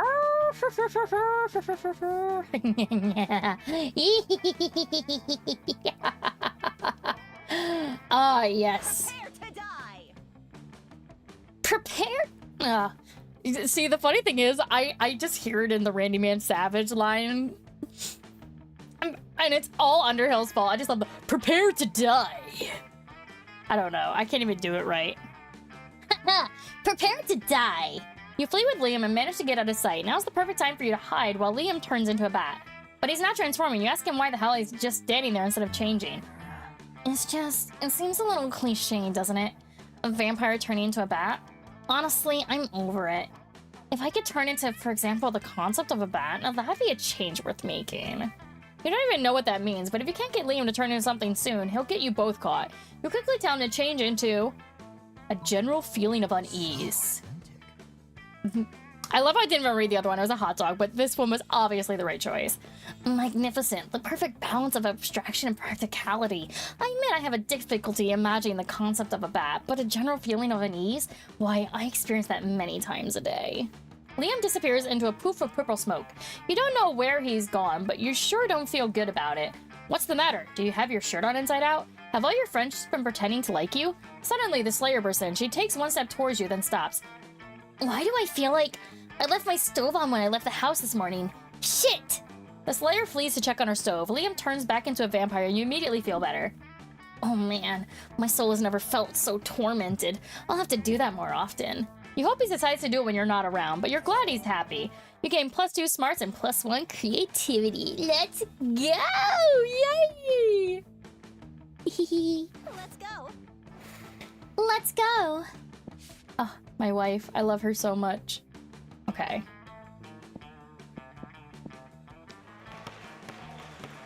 That day, an epic dodgeball match takes place, as it always does. But the match isn't as important as the human interactions within it. You're at your peak when you decide to go for the overkill and wink at one of your classmates. Oh, joy. Ooh. Ooh. He's totally memorized. It's the most epic wink ever. Damn, you know how to win over people's hearts. You gain +2 charm. You're well into another round of dodgeball when, horror of horrors, Calculator gets hit with a dodgeball. Unexpected collision detected. Entering safe mode. Apparently, Calculator's safe mode consists of running around the room tying mattresses and hard hats to everyone to insulate them from harmful balls. Everything must be made safe. I am here to protect you. You've got to put a stop to this. Dodgeball is no fun without the prospect of seriously injuring your peers under the auspiciousness of a game. Also, you like Calculator and he seems pretty stressed out. You should probably find a way to repair him. No time to think, cut the red wire. Oh, I feel like that's potentially boldness. Why are you always trying to save everything yourself? Ask desperately if there's a doctor in the gym. Yes, I'm smart. Thank goodness. I'm a doctor! Booms the sonorous voice of Dr. Lizardman, the Lizardman doctor. You can tell he's a doctor because of his lab coat. You quickly explain the Calculator is stuck in safe mode and won't stop strapping pillows to everything. Dr. Lizardman strokes his scaly beard. Yes, I've encountered this before. I have just the thing. Take this printed image of a large armored metal lockbox used for storing valuables and tape it over his viewport so it's the only thing he can see. You know better than to argue with a Lizardman doctor. You sneak up to Calculator and tape the picture to his viewport. Update, everything is now safe. Safe mode deactivated. Calculator is even easier to hit with dodgeballs now that the only thing he can see is a picture of a safe. But he feels so secure that it doesn't matter. You gain +2 charm and +1 fun. That weekend, something happens to Fulgur again. Sure. Oh my goodness, this is gonna be fun. This poor man. That Saturday, you're drinking some whiskey in a park. Poor Life Choices is your middle name, which is also funny because I have whiskey to drink during tomorrow's stream, and Fulgur has mentioned that he likes whiskey. When Damien taps you on the shoulder, you turn around expecting a sucker punch, but hey nerd, your two shitty friends Amira and Oz stole something from me. My heart. Oh shit. I smacked my chest so hard I unplugged my headphones. I couldn't hear anything. It was like, oh no! Both Oz and Amira. No! Oh no, not this. Both of them. No. God. And Oz has no fucking boldness. None. He's not getting anything. I really wanted to get Polly's, but I don't think it's gonna happen. No! God, I don't even know who. This is just so cute and so painful at the same time because it's like, oh no. Literally all I have is money and charm. I can't do shit with any of this. Okay.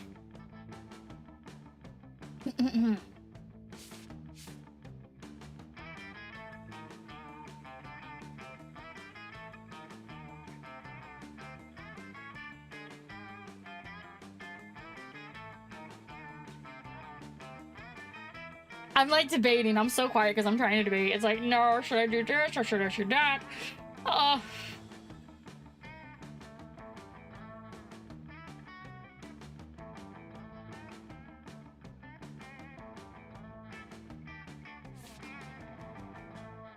Okay, whatever. We're just fucking we ball. We ball. Yeah, no, he's so fucked. Poor Oz. I didn't even know I had a heart to steal, let alone enough heart for two people. It's kind of embarrassing. Not because I'm in love, no. Love is wild and dangerous, like no palm or a constantly firing shotgun. I'm just worried about settling down with one of those people to the point where life becomes routine, you know? If I'm going to take the plunge with one of your friends, I want to make sure it's as violent and volatile 1,000 years from now as it is today. So tell me this, I know both of your friends are bad news, but which one is the worst news? Amira, obviously I've heard she kills and eats all of her romantic partners. My money's on Oz, the one whose love language is cruise missiles. I love how I have to betray Oz, but like he's not gonna end up with Damien. Even though I wanted Amira to end up Amira, whatever, to end up with Polly, it's not gonna happen. It's not gonna happen. Haha. Oh yeah? Not if I kill and eat her first. I've always felt that a family that eats together stays together. Especially when they're eating each other. Oh man, I'm gonna have so much fun preventing myself from being eaten. I mean, what's the point of being in a relationship if you're not constantly scared your partner's gonna eat you? Damien has a point. It's a very, very bad point, but it's still technically a point. You gain +2 boldness, which is great. Everybody choose an animal, say your choice out loud to the rest of the players before clicking. Baby harp seal. Player orders decided based on how hilarious it would be if Amira died after being attacked by 8 of the selected animal. Start debating. Actually, that'd be so fucking funny. Just like mauled to death by baby harp seals. All right. To money we go. That day, you spent some time on the library's PCs playing some good old online poker. Gambling seems like a stupid and dangerous decision, but who cares? This time it paid off, so fuck it. You gain +2 money. You're chilling out, not murdering anybody, when Damien slinks up to you. He's holding a large sack with the words "definitely not a corpse" written on it. Hey, you're not gonna believe this, but there's definitely actually a corpse in this bag. You never would have guessed. Now here's the thing. I'm not saying I'm exactly responsible for making this corpse. At least not with my lawyer present. But let's just say he and I apparently had very different definitions of rock, paper, scissors. Anyway, I'm not interested in going back to jail, so I need your help to hide this body real quick. It'd be an extremely attractive thing to do. Luckily, hiding dead bodies is kind of your thing. You share your brilliant solution. Disguise him as a drinking fountain. No one will know the difference. Just chuck him in my garbage. He'll blend perfectly with my collection of vintage dead bodies. I have no boldness. I thought that was charm. You throw the corpse in the back of Damien's dread chariot and hoof it over to your garage. Holy hell! Are these all yours? Some of these are real classics. Michael Jackson, Ulf, Pope John Paul I? Wait a second. These are all people I murdered. Have you been stealing my murders this whole time? All this time I thought you were a super cool serial killer, but you're really just a low-life kill stealer. Shame on you. Get your own murder victims. Damien storms out of your house, smoke literally coming out of his ears. Damn, you hoped he wouldn't notice. You lose 2 creativity and 1 charm. Fuck. Let's do this.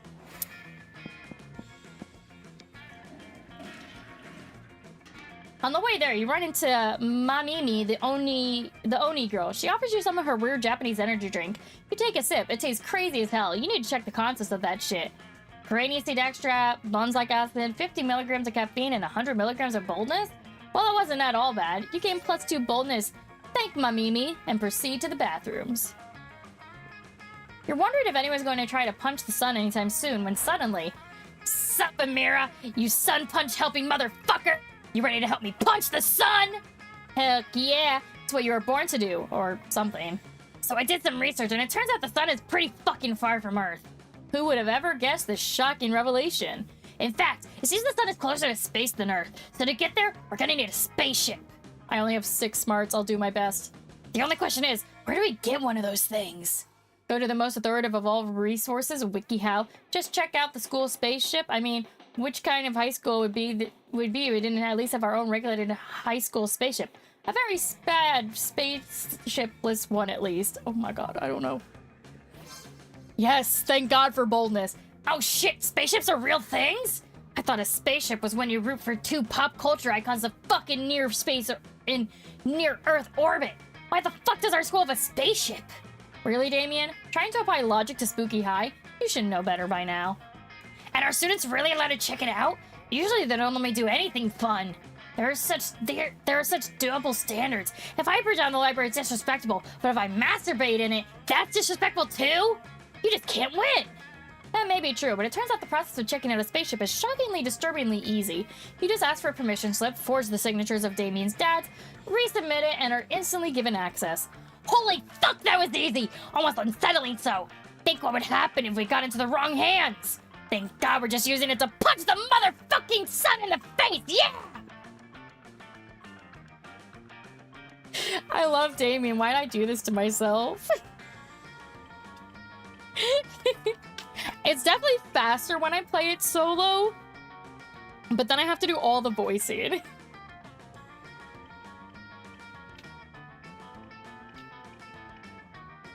And thankfully my second stream is Minecraft tonight, and I can be mostly nonverbal for that. You did it, you got a spaceship. This is going to be lit on fire because you're punching the sun. You gain +2 fun and +1 smarts. Sure. Go to class! That day, your teacher delivers an amazing and creative performance that blows all your minds, ends up being a sensation on YouTube. Your teacher gains +10 coolness, but who cares? He's not trying to romance your classmates. Or is he? We hope not! Oh, you also gain +2 smarts. Hooray! Later, you're sleeping peacefully until a noise wakes you up. The source of the noise seems to be Liam, whose face is the unliving embodiment of disgust itself. Oh boy, a test on vampire weakness? How original. Please list all known weaknesses of the vampire. You know, it's pretty problematic to teach everybody at school all the known ways to kill one specific minority. I don't mind that though. As a brooding outcast, I'm already accustomed to the derision and harassment of my peers. But what I do mind is how played out everybody's answers are going to be. Steaks, garlic, the sun. Ugh. Van Helsing called. He wants his cliches back. I've got a good answer, though. It's pretty obscure. You're probably never heard of it. I bet you can't even guess what it is. Ooh, a challenge. You give him your best guess. Global thermonuclear war? Harmonic music. Me, weak against mere harmonic music? How ridiculous. And yet, I must confess, I find it rather charming that you've mistaken my fine musical taste for a vampiric curse. In fact, most of my vampiric weaknesses are simply a matter of taste. Crucifixes and holy water? I'm simply not a fan of organized religion. Garlic? Only if it's not organic and locally sourced. And it's not that a stake through the heart will necessarily kill me, it's just that most steaks aren't made with reclaimed lumber, which is terribly wasteful. I must confess to one weakness, however. Is it me? Is it me? A weakness for you. Liam spends half the afternoon ironically listening to harmonica music with you to prove he's not allergic. You gain +2 creativity and +1 fun. Let's go. That day, an epic dodgeball match takes place. Many people fall during the battle. You can't take any more, so you valiantly go straight to the other team's leader and start negotiations for a truce. After hours of intense diplomacy, you commit to an agreement. What an unexpected twist! You gain +10 righteousness, but this game is so wrong in so many ways that you would be lucky if you could do anything with that, and +2 charm. You see Calculester happily tending to his favorite little aloe vera plant when suddenly... Calculus... Yeah, I accidentally gave her the same voice as Vera, but we don't really see her, so it's fine. Calculaster, think the fates we found you. A terrible curse has befallen us, and we require your aid. I was built to help. Literally, I've attempted to diversify in terms of my purpose, but my prime directive remains. Now, as you may know from religiously following our TV tropes page, we are currently engaged in a vicious struggle against the sun itself. The sun is a mighty foe capable of inflicting tremendous casualties, and we've fallen victim to its wiles. Behold! The Coven uncovered their shoulders to reveal some particularly vicious sunburns. And so we've come to you, renowned herbalists, for a balm in our time of need. Let us cut the leaves from your little plant so that we might avail ourselves of its healing properties. Allow me to clarify your intention. You request that I destroy my favorite aloe vera plant in order to treat your sunburns. We ask that you make a noble sacrifice to free us from a terrible curse, yes. Internal conflict detected. I do not want to do this thing, but I am too kind to say so. Friend Vicky, what do I do? Let's think about this logically. Many people have done terrible things, but no plant has ever committed an evil act. So isn't this plant worth more than the entirety of monster kind? I'm fairly smart. I have 14 smart. If you're looking for aloe vera, why don't you just ask Vera? Are they related or something? I don't know about that one. Impressive. By the goddess, is it possible? Were we the villains all along? If I respond in the affirmative, will you cease to demand the destruction of my treasured plant friend? Yes. Then yes. Oh, how we lament our debased animal ways. Oh, how can we make it up to you, good and pure aloe vera? Shall we weave you a spell? Slay one of your enemies? I do not see how that is necessary. But we must perform a quest to absolve ourselves of our guilt. There must be some task we can perform on behalf of your plant friend. I suppose you could bring me one ice cube. I water my aloe vera by placing an ice cube in the pot so that the water enters the soil more slowly. We must save the world. An ice cube, a fitting prize for this most noble of plants. Our only hope is that the precious ice can survive the heated machinations of the vile sun. Yes, well, good luck. The Coven rush off to find Ice, happy to be on a mission. Calculus returns back to his plant, happy not to be part of their mission anymore. For brokering this truce, you gain +2 charm and +1 fun. Everybody chooses a brand. Say your choice out loud to the rest of the players before clicking.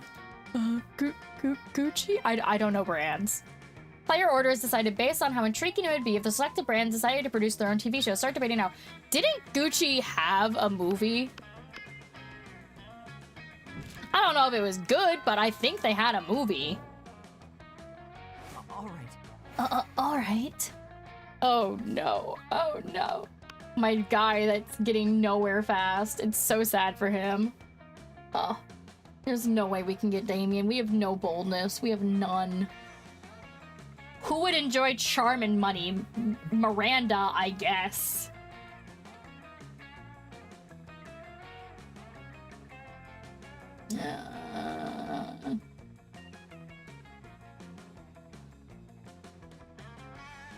Yeah, fuck it. You arrive at your table to find the Coven eating and Polly and Miranda screaming. We're under attack! Alarm! Alarm! Summon the guards!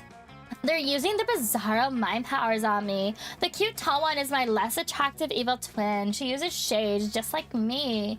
Clearly because the evil twin thing. We're not attacking anyone. We're eating. What do you mean, less attractive? Disgraceful. Lies, subterfuge. I can feel them in my brain, making me less cool and sexy. Always the same with you. Every single lunch hour. You can't allow your friends to be attacked. Quick, save them from their fiendish menace. Joust them in Miranda's honor. Drug their food. Well, clearly we're going down the Miranda route now. You slip a colander on your head, a baking sheet on your chest, and a jousting lance under your arm. My hero, charge, vanquish the invaders. Whoa, hey, we don't want any trouble. We'll just move over there. My knight in shiny armor. Victory, the day is saved. Oh, valiantly fought, noble champion. Whoa, did those three just disintegrate into a pile of turtles, or am I just super high? You think that question pretty much answers itself. Alright. Oh no. Ugh. But then, oh no, all three of them have the same person there. Oh, that sucks. But she also has no money to spend. Does anyone have money to spend? The most would be her, and she's actually doing pretty good with Calculaster. Oh. Yeah. Oh, this is so painful when I'm the one playing everybody. You expect the couple to want to be left alone at lunch, but they actually seem really happy to see you. Sad single loser. Oh god, Amira! We could use a little bit of help. Tate and I spent all of third period gazing longingly into each other's eyes in the bathroom mirror, and now his eyeballs are all dried out. Would you mind putting some drops in his eyes? His coordination isn't so great ever since I accidentally assimilated some of the nerve endings in his shoulders. Happy to help. You take the bottle of eye drops out of the couple's shared backpack and gently drop a few drops into Tate's vacant, lifeless eyes. Slowly, painfully, he lifts one arm to give you a limp thumbs up.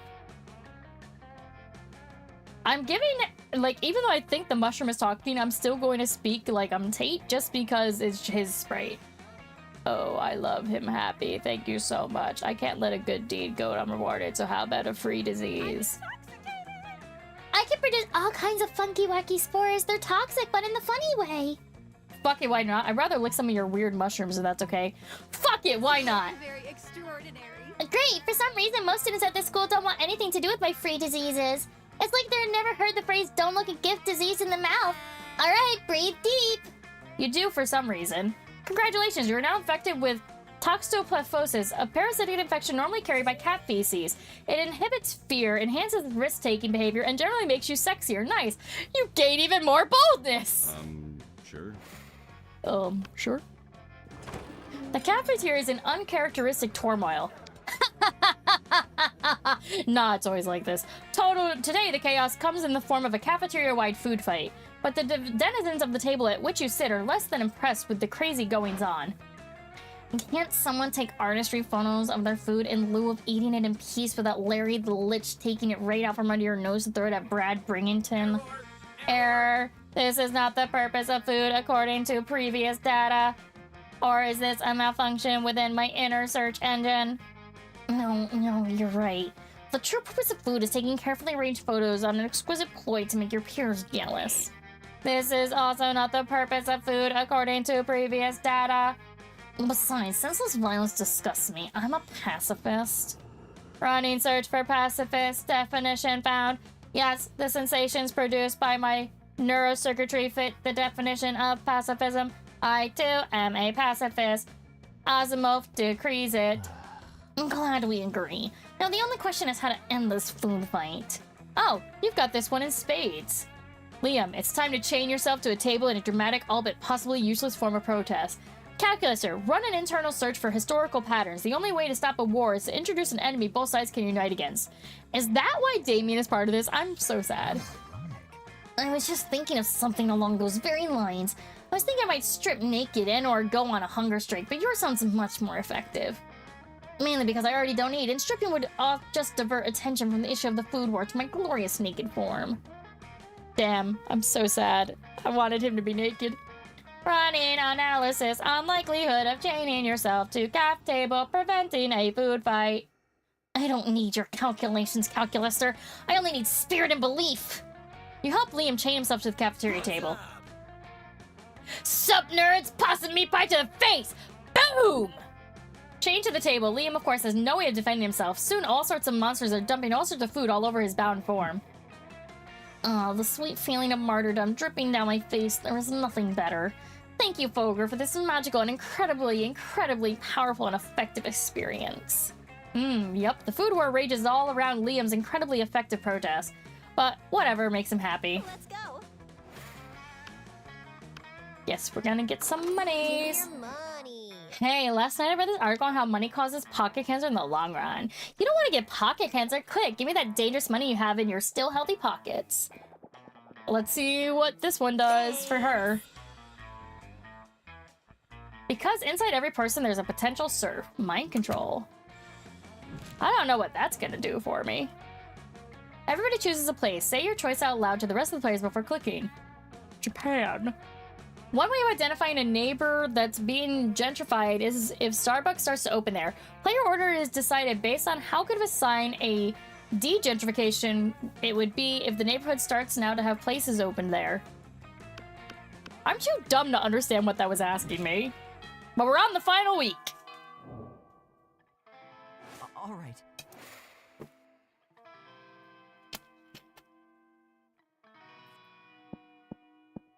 Money, money, money, money!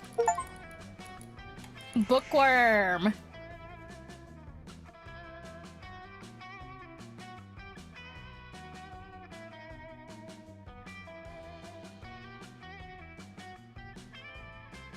It just went by too fast. Bookworm, you went to the library all turns. Yeah! Oh my god, and yeah, the shopaholic, you bought all items at least once. 7.6% have this achievement. Don't worry about it. That day, he spent some time on library PCs playing some good old online poker. Gambling seems like a stupid and dangerous decision, but who cares? This time it paid off, so fuck it.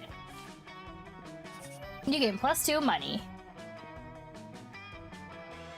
Later, you see Damien packing a bag. I'm going away for the weekend. To detention. I have fucking detention again. Why? Just because I rigged the teacher's lounge door with booby traps that poured selkie piss on whoever opened it? I mean, I didn't even set anything on fire this time. Let me spill the tea. This school is strict as fuck. Anyway, just brainstorm some ways to keep things entertaining beyond fucking ditching. Do it. Do it. Just fucking ditch. Do it. I don't have the boldness for that. Cross-species economic and social barriers to make lifelong friends with a diverse group of students in detention and find out through silly dancing that they're not so different after all. That's the plot of, what is it, The Breakfast Club? I don't know. I've never actually seen the movie, but I know it. But I'm sort of smart. Oh, I'm not creative. But I'm also not bold. I'm so fucked. I never really thought of making connections before. I could always use a scapegoat to have more of my sinister plans. When the weekend is over, the tales of Damien's detention echo through the halls. Apparently it left 3 of your fellow classmates in the hospital. Apparently his method of forming offbeat, quirky friendships includes hilarious violence. When he finds out that his attempt at making friends in detention has landed him in detention again, his quirky violence extends to you. Silly and painful. You lose -2 sparks and -1 fun. Let's do this! It's fine. All I need is charm and money. Hey, a small bladder. You went to the bathroom all turns. That day, you visit the bathrooms to take a number 2. Don't worry, there won't be an illustration of that specific moment. Thing is, you make one of the boldest decisions in your life. You don't put paper on the toilet seat before using it. Look at you, you crazy bastard. You gain +2 boldness and probably 1 syphilitis with a slight chance of 1 STD. 1 tow truck, 2 tons of rocket fuel, and 3 gallons of whiskey later, you and Damien are ready to fly to space and punch the sun. Looks like everything is packed. I've got the beef jerky sandwiches, my sun-punching gloves, and I even renamed the ship. You see that Damien is painted SS fuck on the side of the rocket in blood. Alright, son, are you ready to get punched? Too bad, because we're coming too? Stop right there, evildoer. Oh great, it's the good grade brigade come to shit in the punch bowl. What do you nerds want? To put an end to your nefarious scheme, of course. We'll admit to being a bit surprised that a mere secondary character turned out to be this season's big bad. Secondary character? But to fly into space itself, intent on delivering a deadly blow to the very sun, giver of life, banisher of darkness? And it's a plan truly befitting the climax of our mid-season arc. You must be stopped. What the dog dick are you guys talking about? I just want to punch the sun because the sun is dumb. And to prove to Scott that I'm the ultimate warrior. We are not fooled. We know your true motives and we will not rest until you're defeated. I do not have time for this shit. Myra, can you get rid of these dweebs? I'd do it, but the police say I've already exceeded my murder quota for the week. No way are you letting those witches get between you and your red spicy man crush. What to do? No, you fools, the sun was the big bad all along. I don't know if I have enough charm for that. Forge an elaborate scroll proving that your mission to punch the sun is part of an ancient and righteous quest. I don't know if I'm smart enough for that. I knew it was charm.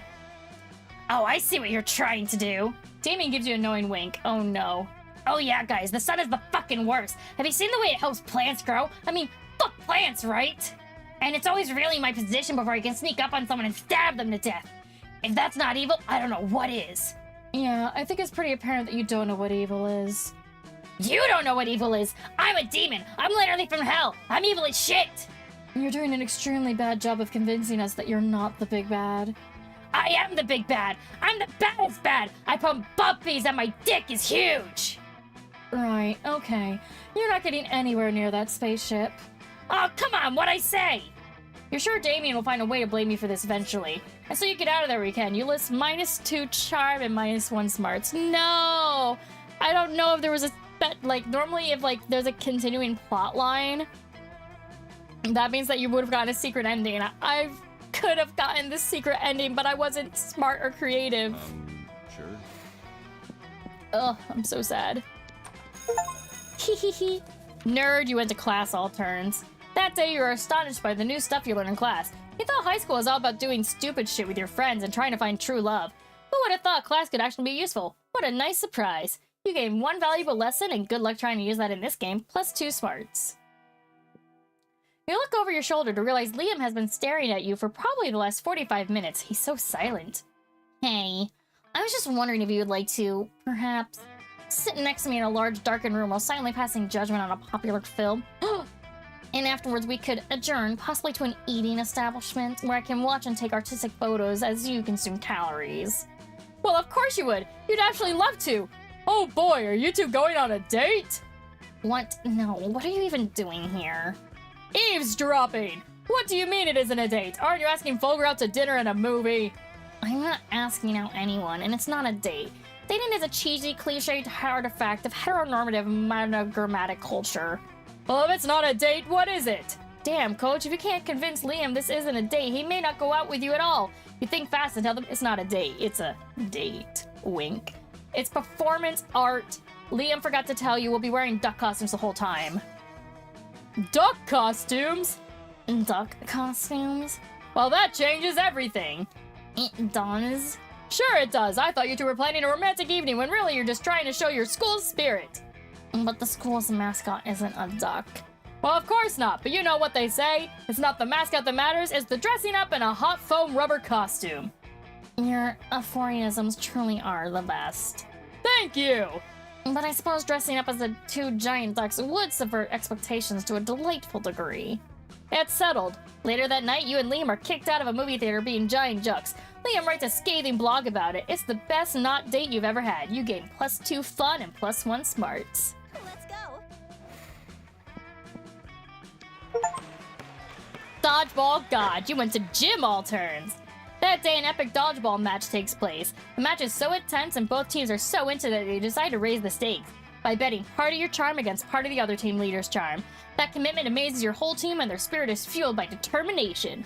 Finally, you win and take plus 2 charm from the other team's players. She's now a bit less fabulous. Afterwards, Calculaster manages to catch you alone. You can tell he's nervous because he prints out a piece of paper that says, "I am nervous," from his crotch. Ayo? Farewell. Hello, friend Vicky. I have recently completed an inventory of my feelings repository and found numerous romantic feelings for you. I am having trouble interpreting these feelings. Are they good? Are they bad? Is your love a virus? I do not know. However, I have determined that the best way to find out for sure is to confront you directly. Would you like to go on a date with me? Yes, no. You immediately shout why so loud that passing students think you're having an existential crisis. I am happy. Emotion found, please. However, due to a lack of amorous experience on my part, I must rely on you to choose our date. Perhaps something that helps to illuminate the monster condition. I like to be around organics and do ordinary organic things. You know, just the thing. Let's read Hermiger's classic works on the nature of monster condition by romantic candlelight. Let's go to the hospital and watch people give birth. It's a classic activity organics do and a killer icebreaker. I'm smart. You bust out the candles in your dog-eared copy of Monster Hedger's Being in Time. Calculator loves every nanosecond of it, especially the part about how each monster is born as many monsters and dies, and as a single one or turns into a ghost or mummy or something. You're on a roll, so you move on to other monster philosophers. Ludwig Frankenstein, Mary Shelley, Frederick Banshee. When you get to the part in Julian Huxley's transhumanism about how a Dracula with a robot arm is no longer a Dracula but a robot Dracula, Calculator turns to you with love in his face. I have a deeper understanding than ever before of the monster condition. Perhaps you would like to replace some of your parts with robot parts. You can think of a lot of things you'd like to do with some robot parts right about now. You gain plus 2 smarts and plus 1 creativity. The monster prom draws near. Who will you ask out? Oh, Damien isn't going to want me. He's not. I have charm and I have money. I haven't talked with her a lot, but damn, I have charm and money. I have charm and money. I have charm and money. It's so Damien. It's so Damien. Oh, it's so Liam. How ironic. How ironic. And of course, My Calculaster. name is Calculaster. Alright, let's see how we do. All right. Oh no! Okay, so fun fact, you know how bad it's gonna go because it starts with the worst and goes up from there. So Oz is probably gonna get rejected.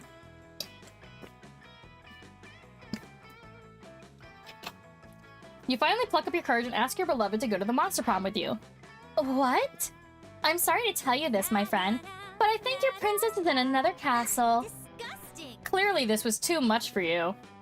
I probably have the stats for Money and Charm. The problem is that I don't have, I didn't spend enough time with her. I was so committed to trying to get Damien.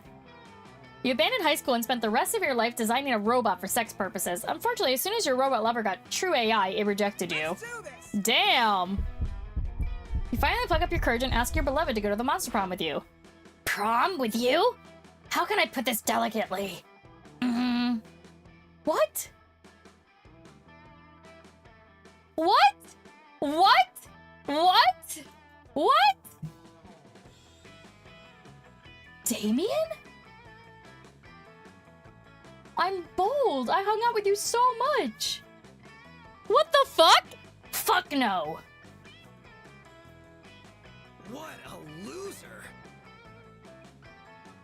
Is it because I didn't let him punch the sun? I'm so sad. Your failure made you so despised by society that you were exiled to the wilds where you joined a pack of wolves. Still, you were so bad at social interaction that you also failed at getting a date for Wolf Prom. Sure. You and me? Psh!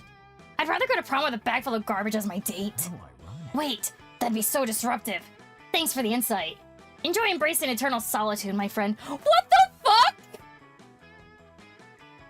What the fuck? I'm so smart. I'm so creative. What the fuck? I'm so sad.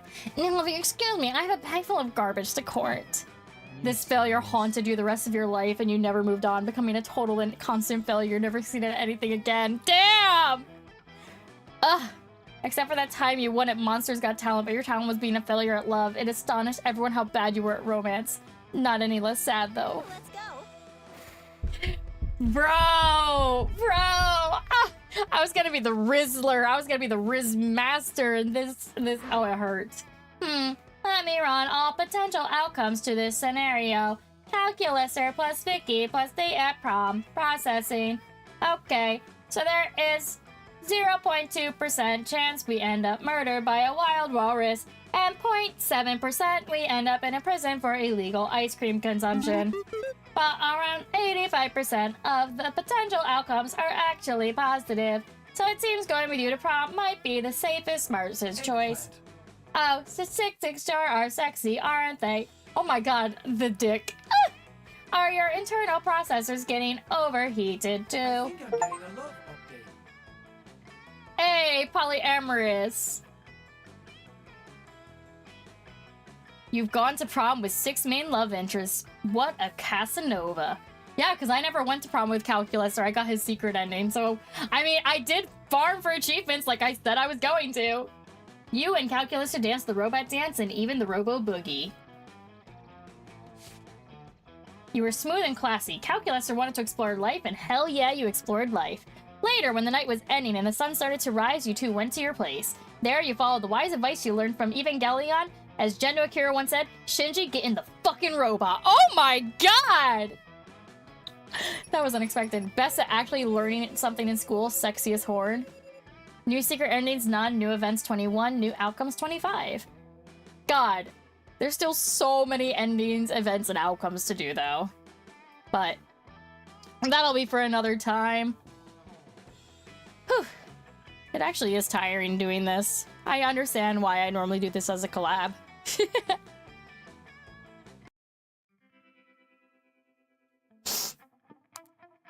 Those 3 weeks were maybe the most epic and absurd weeks of our lives. After the monster prom, we kept on living our lives, falling in love, battling for friendship, and learning about who we were and who we could be. And you know what? Like it always does, life happened and it was wonderful. Damien left fire to the very end. Unfortunately, that wasn't a super legal affair, and he ended up in prison for arson. Fortunately, prison was flammable. Calculator went to the Robo University and majored in mecha robotics. He is now 250 feet tall and fights against weird giant creatures, protecting Tokyo 3. Liam honed his most admirable skill and got a job with it. He now designs momogram filters. For those 3 weeks, the Monster Prom seemed larger than life, and then it was gone just like that. The battle for Monster Prom might have ended then, but there were plenty of battles left in that war called youth. But once again, we were young and unafraid, and we were ready to start. Yippee!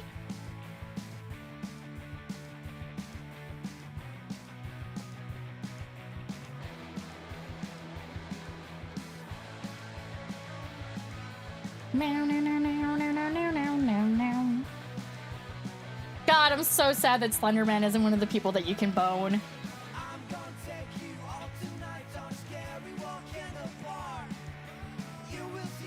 Well, at least I unlocked some new things, even if I got rejected by fucking everyone.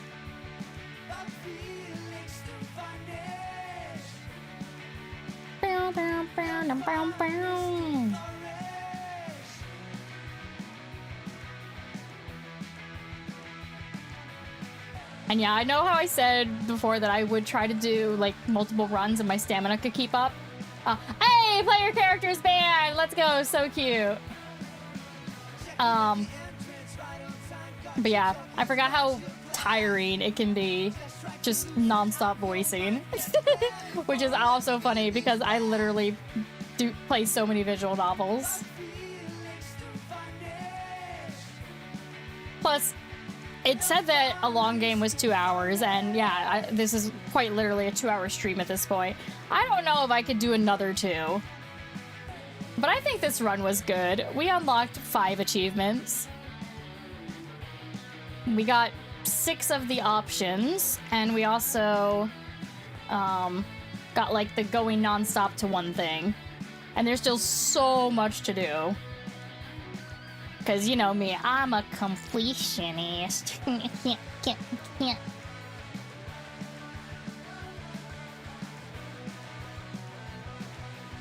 I do love this. Like, at this point, at different times, we've played all the games. I don't think all the games have been on my channel, though. We can make anything work. Ah, it's so cute. Ah, I love it. So adorable. But yeah, because I definitely know that I have hosted Monster Prom. And I also hosted Monster Camp. I think I'm gonna have to host Monster Road Trip, because I played Monster Road Trip, but we haven't whatchamacallited. We haven't played it on the channel. I was just part of someone else's. But alright, since the game is over, you know what time it is. Bloop, bloop. The schedule! So, we only have 2 more streams for the week. Tonight, at 6 p.m., our normal evening stream time, we're gonna be playing Minecraft with Kay. Apparently, Kay has already found her location. Like, I messaged her, I think Wednesday, because I was like, hey, I'm pretty much gonna have, like, once Little Nightmare was over, I have Wednesday and Thursday to do whatever if you want to play Minecraft so that we can find a location. And Kay was like, oh, I already found one. And I was like, all right, bet. We'll just play on Friday then. And then Saturday, we're going to be finishing Call of Cthulhu. And I can tell you now, actually, I can't. I have no idea what next week's schedule is going to be.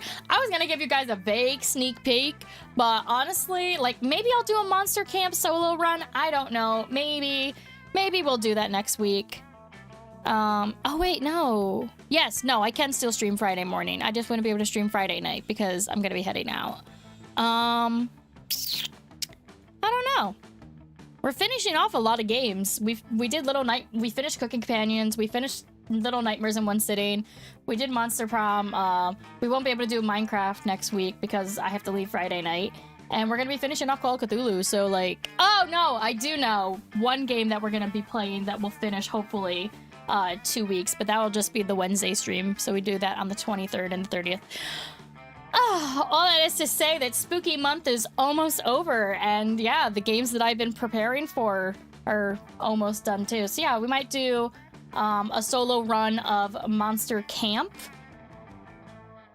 but maybe not a solo run of Monster Road Trip. I don't know yet. I don't know. I never know. What I do know is that I will check. I've been saying that I want to start rating people again, but my thing is I feel like my friends are never around, especially in the morning.